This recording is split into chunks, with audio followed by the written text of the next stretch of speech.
এই দেখেন এই একটা গরুর খামার। তবে মজার বিষয় কি জানেন, এই খামারের গল্প শুনলে আপনারা হাসবেন। এইখানে শুধু ওরা ভাই বোন দুইজনেই এই খামারের গরুগুলো দেখভাল করে। এখানে প্রায় 1-150 গরু আছে, কিন্তু বাহিরের কোনো ওয়ার্কার কাজের লোক নাই। ওরা ভাই বোন দুইজন, এই দুইজনে এগুলো করে। আর একটু আগে আমি জিজ্ঞাসা করছিলাম যে জিও তোর কি কোনো কাজের লোক লাগবে কিনা, কয় না লাগবে না, আমি নিজে আরামদায়ক করতে পারি। বুঝছেন, দুইজন। আর আমাদের বাংলাদেশ হইলে 1-150 গরুর লেগে কয়জন যে কর্মচারী পালতো তার হিসাব থাকতো না। গাইছে এগুলো এখন সব দুধ পানানোর জন্য বা দুধ দোয়ানোর জন্য সিরিয়ালে আছে। আর এগুলো সব হলো আপনার গাভী। এগুলো একটা সার গরু নাই তো, এগুলো সব এখন সিরিয়ালে আছে। ওই যে ভিতরে একটার পর একটা দুধ দোয়াবে, যেহেতু এখন সন্ধ্যাবেলা বা বিকাল হয়ে যাচ্ছে।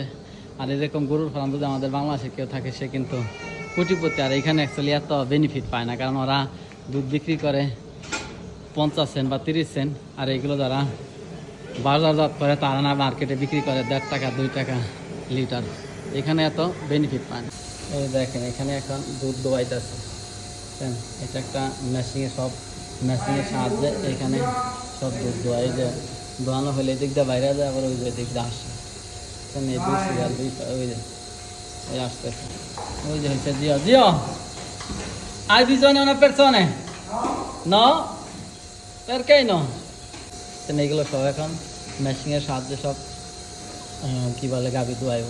আর আমাদের দেশে হলে এইগুলো যেতে একটা অস্ট্রেলিয়ান গাই, এগুলো দুধ দোয়াইতে একটা 10 মিনিট 20 মিনিট লেগে যেতে। কারণ মেশিনের সাহায্যে এগুলো হয়তো 2-1 মিনিটেই এগুলো দুধ দান হয়ে যাবে। না 2-1 মিনিট বললে ভুল হবে, 2-4 মিনিট বা 5 মিনিট লাগবে। কারণ এগুলো একটার কোনোটার 20 কিলো 30 কিলো 40 কিলো দুধ হইতে হবে, বুঝছেন। এগুলো সব আধুনিক যুগ।